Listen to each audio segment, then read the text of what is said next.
Morning. आज हम सीखेंगे derivatives of functions in parametric forms.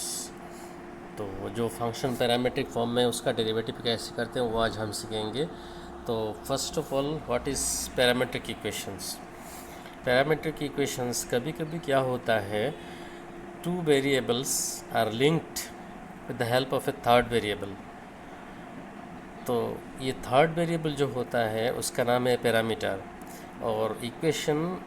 ऐसे इक्वेशन को कहते हैं पैरामेट्रिक इक्वेशंस। तो sometimes two variables are linked with the help of a third variable. The third variable is called the parameter. Such kind of equations are called parametric equations. More precisely, a relation expressed between two variables x and y in the form x equal to ft and y equal to gt, मतलब x is a function of t, y is a function of t, is said to be parametric form with t as parameter. यहाँ पे t parameter है, x in terms of t and y also in terms of t, तो t is called parameter. तो ऐसे अगर equation है parametric form में तो कैसे डेरिवेटिव होता है। In order to find derivative of functions in such form we have by chain rule. यहाँ चेन रूल का सहारा लिया जाता है। जैसे हमें पता है डी वाई डी टी को हम कैसे करेंगे, लेकिन कैसे भी लिख सकते हैं चेन रूल से, d Y D x into d x d t, और implies d Y D x क्या हो जाएगा, d Y D t by d x d t, provided नीचे वाला जो डिनोमिनेटर है डी एक्स डी टी वो जीरो नहीं होना चाहिए। तो मतलब provided d x d t not equal to zero. तो ये बहुत सिंपल है। तो अब देखो एक्सरसाइज का सम कैसे आसान है। ये फर्स्ट क्वेश्चन है x equal to 2 square and y equal to 8 to the power 4। यहाँ देखो x in terms of t, y also in terms of t। तो यहाँ पैरामीटर जो है वो t है। तो पहले हम क्या करेंगे, y का derivative with respect to t ले लेते हैं। y equal to 8 to the power 4, तो डी वाई डी टी होगा d D T of 8 to the power 4, और ए तो कांस्टेंट है, इसका कोई डेरिवेटिव नहीं चाहिए। टी टू द पावर 4 का डेरिवेटिव है 4t क्यूब, तो डी वाई डी टी क्या हो गया 4a t to the power 3। Similarly x है 2at स्क्वायर, इसका डेरिवेटिव हो गया 4at। तो हमें पता है d Y D x equal to d Y D t by d x d t. D Y D t का वैल्यू है 4at क्यूब और डी एक्स डी टी का वैल्यू है 4at।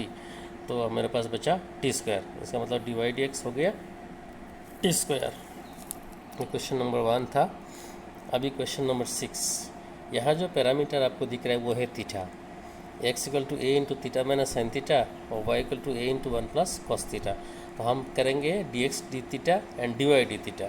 तो डी वाई डी थीटा निकाल दिया। D Y d theta क्या होगा, a इंटू ए तो कॉन्स्टेंट, इसका डेरिवेटिव नहीं चाहिए, 1 का डेरिवेटिव 0 है, प्लस कॉस थीटा का डेरिवेटिव है माइनस साइन थीटा। तो डी वाई डी थीटा क्या हो गया माइनस ए साइन थीटा। और इस साइड में देखो x equal to A into theta minus sine theta, तो डी एक्स डी थीटा क्या होगा, ये तो कांस्टेंट है वो बाहर रहने दो, और थीटा का डेरिवेटिव 1 माइनस साइन थीटा का डेरिवेटिव है कॉस थीटा। तो डी एक्स डी थीटा हो गया a into 1 minus cos theta. Therefore d Y D x equal to d Y d theta by d x d theta. D Y d theta का value minus a sine theta और d x d theta का value है a into 1 minus cos theta. तो ये cut गया और minus sine theta को लिखा जा सकता है 2 sine theta by 2 cos theta by 2, और 1 माइनस कॉस थीटा को नीचे जो डिनोमिनेटर है 1 माइनस कॉस थीटा, इसको लिखा जा सकता है 2 साइन स्क्वायर थीटा बाई 2। ये फार्मूला ट्रिग्नोमेट्रिक फार्मूला। अभी कैंसिलेशन के बाद बचेगा हमारे पास minus cot theta by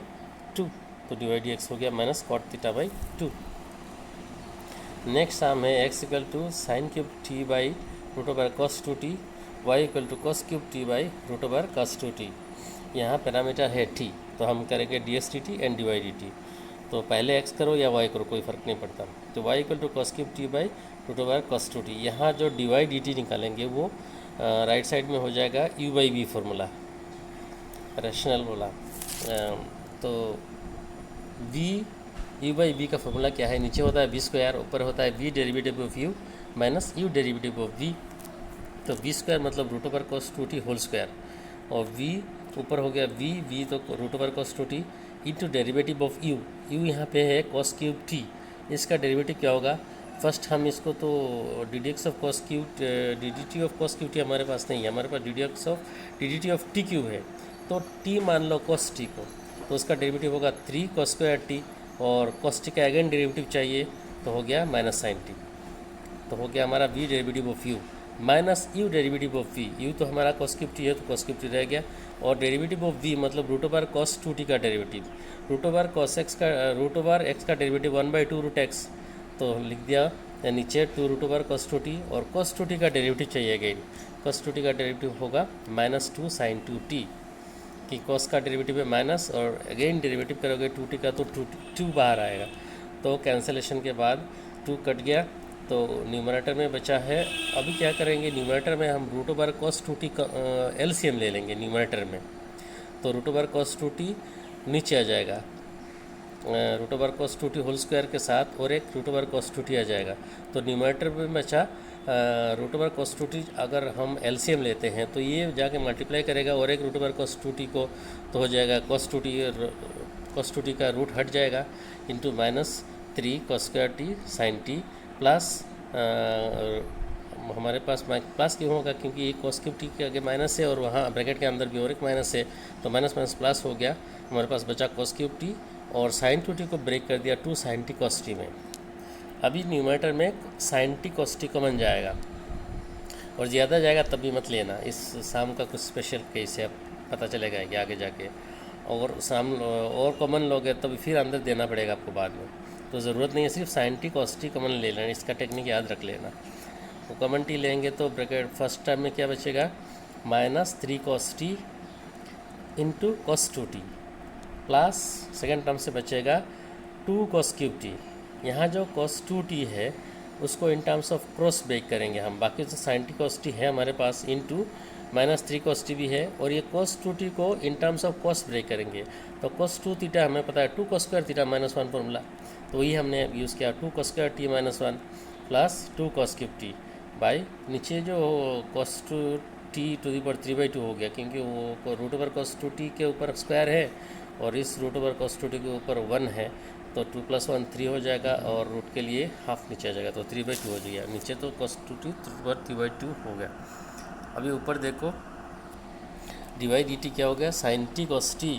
into -6 cos cube t simplification simply plus 3 cos t plus 2 cos cube t, तो न्यूमरेटर में बचा sin t cos t into 3 cos t -4 cos cube t by cos 2t to the power 3/2, और ये जो bracket के अंदर है उसका एक फार्मूला है, तो न्यूमरेटर में फिर आया sin t cos t into ये 3 cos t -4 cos cube t का फार्मूला है cos 3t, cos 3 theta equal to 3 cos theta -4 cos cube theta, formula trigonometric formula, तो dy/dt हो गया sin t cos t into cos 3t by cos 2 to the power 3/2। Similarly x को बिल्कुल इसके जैसा derivative करते जाओ, और यहाँ पे सिर्फ फ़र्क है, जब cos 2t आएगा उसका हम लिखेंगे इन टर्म्स ऑफ साइन। अब देखो इसको थोड़ा जल्दी समझा देंगे, x equal to sine cube t by root over cos 2t, बिल्कुल dx/dt हो गया e/b फार्मूला वो हमने कर दिया, नीचे b स्क्वायर लिख दिया, ऊपर b into derivative of u हो गया 3 sin square t into sine t का derivative cos t minus u मतलब sine cube t, derivative of v मतलब रूट ओवर cos 2t का उसका डेरिवेटिव पहले जैसे ही होगा, रूट एक्स जैसे होगा 2 रूट एक्स 1/2 रूट एक्स नीचे 2 रूट cos 2t हो जाएगा, और फिर cos 2t का डेरिवेटिव है साइन 2t और 2t का डेरिवेटिव माइनस साइन 2t और 2t का डेरिवेटिव है 2, तो हो गया -2 sin 2t। तो यहाँ सिंप्लीफिकेशन पे आता है dx/dt equal to cos 2t, क्योंकि फिर रूट ओवर cos 2t ऊपर एलसीएम ले लिया, तो cos 2t into 3 sin square t into cos t plus 3 sine cube t into sine 2t, तो फिर अगेन हम sine t cos t common लेंगे न्यूमरेटर से, sine t cos t common ले लिया, और ऊपर बचा 3 sin t cos 2t plus 2 sine cube t और divide by cos 2t to the power 3/2। यहाँ जो है साइन t cos t, इसके बाद 3 sin t, और ये cos t 2t को इस बार साइन में ब्रेक करो, cos 2 थीटा का एक फॉर्मूला होता है 1 - 2 sin स्क्वायर थीटा, तो ये हमने यूज़ किया 1 - 2 sin square T plus 2 sin cube T, तो ब्रैकेट के अंदर सिंप्लीफाई करके आया 3 sin t -4 sin स्क्वायर, और साइन क्यूब टी ये स्क्वायर नहीं है, 4 sin क्यूब टी होना चाहिए, 4 sin cube t divide by cos 2t to the power 3/2, तो उसका फॉर्मूला है sin 3t, sin 3t का फॉर्मूला पता है 3 sin t -4 sin cube T, तो ये जो 4 sin स्क्वायर दिख रहा है वो एक्चुअली क्यूब होना चाहिए, क्यूब आपको कंटेंट में मिल जाएगा क्यूब ये। अभी d Y D x equal to d Y D t by d x d t. D Y D t का वैल्यू लिख दिया हमने sine t cos t into cos three t by cos two to the power three by two, और d x d t का value लिख दिया sine t cos t into sine three t by cos two t to the power three by to. Cancellation के बाद बचेगा cot three T. बस इतना अभी सिंपल हो गया, नहीं तो बहुत लेंथी हो जाता। Number 8, X equal to A into cos T plus log 10 by log of 10 T by two and Y equal to A sine T. तो पहले y का कर लेते हैं, y equal to A sine T है, उसका डी वाई डी टी, यहाँ parameter t है तो D Y D T equal to A cos T, और x राइट साइड में कर दिया मैंने x equal to A into cos T plus log of 10 T by two. तो d x d t a into cos t का derivative minus sine t plus log का derivative तो 1 by x होता है, लॉग एक्स होता है 1 by x, तो यहाँ हो जाएगा 1 बाई 10x बाई टू। फिर 10x बाई टू का डेरिवेटिव चाहिए, 10x बाई टू का डेरिवेटिव है sec square x by two, मतलब sec square T by two, और टी बाई टू का डेरिवेटिव अगेन चाहिए तो ये हाफ हो जाएगा। तो और सेक्स स्क्वायर नीचे का लाइन है d x t equal to A into minus sine t plus half into sec square T by to को 1 बाई cos square T by two लिख दिया, और 10 बाई टू को sine x t by two into by cos t by two लिख दिया। तो सिंप्लीफिकेशन के बाद आया d x d T equal to A into minus sine t plus 1 by to sign t by two cos t by two, और 2 sine t by two cos t by two हमें पता है वो sign T होता है, तो ये हो गया d x d T equal to A into minus sine t plus 1 by sine t equal to A into 1 minus sine t LCM ले लिया तो 1 माइनस साइन स्क्वायर टी हो गया, और 1 minus sine square T is cos square T, तो A cos square T by sine T, तो D Y D X बन गया हमारे पास 10 टी सिंप्लीफिकेशन के बाद। अभी क्वेश्चन नंबर 11 यहाँ पे है, if X equal to root over A to the power sine minus T, Y equal to root over A cos to the power A to the power cos inverse T, X equal to है root over A to the power sine inverse T, और Y equal to है root over A to the power cos inverse T, show this D Y D x equal to minus 1 y by x. तो x है root to the power a sine inverse t, तो d x d t होगा जैसे root का derivative था 1 by two root x, तो हो गया 1 by two root a to the power sine inverse t, again a to the power sine inverse T का derivative चाहिए हमें, तो हो गया लेफ्ट साइड में तो है अच्छा D D T of A to the power sine inverse T क्या होगा, A to the power X मतलब A to the power X same होता है, तो A to the power sine inverse T हो गया, फिर उसका डेरिवेटिव चाहिए साइन इनवर्स टी का, साइन इनवर्स टी का डेरिवेटिव है 1 by root over 1 minus x square. तो सिंप्लीफिकेशन के बाद ये आया x by root over 1 minus x square. ये सिंप्लीफिकेशन कैसे होगा, ये देखो A to the power sine inverse T ऊपर है और नीचे root over A to the power sine inverse T है, तो एक कट जाएगा नहीं, क्योंकि ऊपर दो आप लिख सकते हो, ऊपर न्यूमरेटर को root over A to the power sine inverse t whole square लिख सकते हो, तो एक कट जाएगा, बचेगा एक root to the power A to the power sine inverse t, तो इसका वैल्यू है x, a to the power sine inverse t under root का वैल्यू है एक्स क्वेश्चन में है, तो ये हो गया 2 और नीचे हो गया 2 into root over 1 minus x square. Similarly y का बिल्कुल सेम टू सेम, तो डी वाई डी एक्स हो गया d Y D t by d x d t, d Y D t का वैल्यू है minus y by root over 1 minus x square, और d x d t का है x by root over 2 root over 1 minus x square, कटेगा तो बचेगा minus 1 by x. तो ये है पैरामेट्रिक फॉर्म का डेरिवेटिव। इसके बाद second order derivative. Second order derivative क्या है, if y is a function of x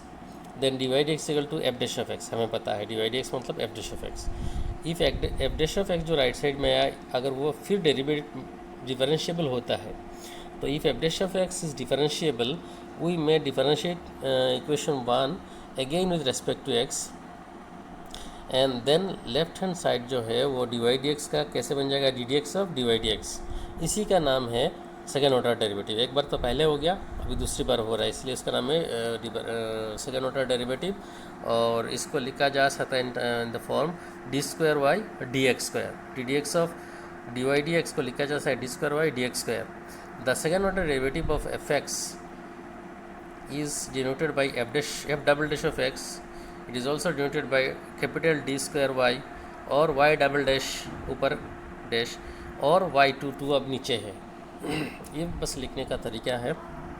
जो भी है आपके सामने आया, कुछ समझना होगा कि डबल ऑर्डर डेरिवेटिव है, सेकेंड ऑर्डर डेरिवेटिव है। तो इसको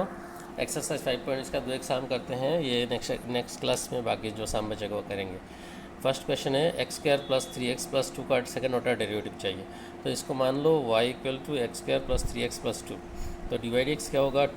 D D x of x square plus 3x plus 2, तो होगा d D x of x square 2x और D D x of 3x is 3 और D D x of 2 is 0, तो D Y D x हो गया 2x plus 3। तो again differentiate करो, D D x of D Y D X left side हो गया, right side हो गया D D x of 2x plus 3, तो लेफ्ट साइड हो गया D two Y D x square, ये है second order derivative, equal to right side पे D D x of 2x is 2 और D D x of 3 is 0 लिखा नहीं, तो D two Y D x square क्या बन गया मेरा 2, तो ये हो गया सेकंड ऑर्डर डेरिवेटिव। नेक्स्ट है E to the power 6x into cos 3x, इसका सेकंड ऑर्डर डेरिवेटिव चाहिए, तो let y equal to consider किया, तो डी वाई डी एक्स क्या होगा, यू बी फंक्शन, u हो गया ई टू द पावर 6x और v हो गया cos 3x, तो u derivative of v cos 3x का derivative minus 3 sin 3x plus cos 3x into derivative of e to the power 6x, derivative e to the power 6x क्या होगा, ई to the power 6x और 6x का again derivative तो 6 आएगा, तो D Y D x क्या बन गया आपके पास E to the power 6x into minus 3 sin 3x plus 6 cos 3x, again differentiating with respect to x, तो लेफ्ट साइड बन जाएगा D D x of D Y D X और right side फिर U V, E to the power 6 को u मान लो और bracket के अंदर जो है वो उसको v मानो, इसके बाद डेरिवेटिव करो, तो हमारे पास आएगा लेफ्ट साइड में D two Y D x square और राइट साइड में E to the power 6x, simplification के बाद यही आएगा minus 9 cos 3x plus minus 18 sin 3x minus 18 sin 3x plus 36 cos 3x, तो D two Y D x square मेरे पास आया E to the power 6x into 27 cos 3x minus 36 sin 3x, 9 common ले लिया तो final answer आया d two Y D x square equal to 9 into e to the power 6x into 3 cos 3x minus 4 sin x, ये है derivative second order derivative, ये simplification है और ज़्यादा कुछ नहीं है। अभी क्वेश्चन नंबर 11 है, if y equal to 5 cos x minus 3 sin x prove that d two Y D x square plus y equal to 0, तो y इक्वल टू जो 5 cos x minus 3 sin x इसको differentiate करो respect to x, तो D Y D x equal to minus 5 sin x minus 3 cos x, फिर differentiate करोगे तो आपको मिलेगा d left side D two Y D x square बन जाएगा, right side minus 5 sin x का डेरिवेटिव cos x और माइनस 3 cos x का डेरिवेटिव माइनस sin x, तो as a result plus 3 sin x बन जाएगा, तो राइट साइड में माइनस कॉमन लोगे तो 5 cos x minus 3 sin x और 5x cos x minus 3 sin x जो है उसका वैल्यू है y, क्वेश्चन में गिवन है, तो ये हो गया माइनस y, उसको लेफ्ट साइड में ले आओ d two Y D x square plus y equal to 0 हो गया प्रूफ। तो ये था आज का, और नेक्स्ट क्लास में बाकी जो सम बचेगा वो करेंगे, आपका काम है जो मैंने दोनों एक्सरसाइज से कुछ सम छोड़ दिया उसको करना है।